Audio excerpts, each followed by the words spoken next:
खाने पे जा रहे हैं? नहीं सर, नहीं, आपको बहस नहीं जा रहे हैं। जी नहीं, वो सीढ़ियों से कह रहे हैं। और नाज़रीन, मनाज़िर आपको दिखा रहे हैं बला आखिर नवाज शरीफ और उसकी बेटी मरियम नवाज पाकिस्तान के लिए रवाना हो गए हैं। लंदन से भाग निकले हैं। लंदन उनके लिए डरावना ख्वाब बन के रह गया था। जहां वो जा रहे थे, चाहे वो जनीवा हो, लंदन की कोई सड़क हो, पाकिस्तानियों ने उनकी ज़िंदगी अजाब बना के रख दी थी।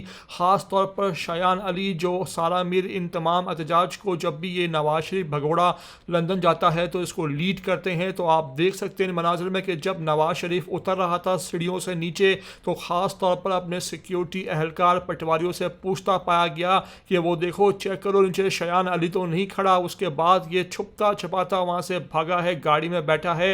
हत्ता कि इतना घबराया हुआ था कि इसने वहाँ मीडिया से भी बातचीत नहीं की, बल्कि वहाँ से भागने में ही आफियत जानी। आपको ये तमाम तर मनाजिर और वीडियो दिखा रहे हैं, लेकिन रिक्वेस्ट आपसे वही है कि अगर पहली बार वीडियो पर चैनल पर आए हो तो लाजमी से इसको सब्सक्राइब करो, लाइक करो, शेयर करो और कमेंट करके हमें अपनी कीमती राय से लाजमी आगाह भी करो। खाने पे जा रहे हैं? नहीं सर, नहीं, आपको बहस नहीं जा रहे हैं। जी नहीं, वो सीढ़ियों से कह रहे हैं। ऑफिसर कह रहे हैं सीढ़ियों से उतरने। वो बस नीचे यहाँ पे रोक ले जी, पीछे रोको।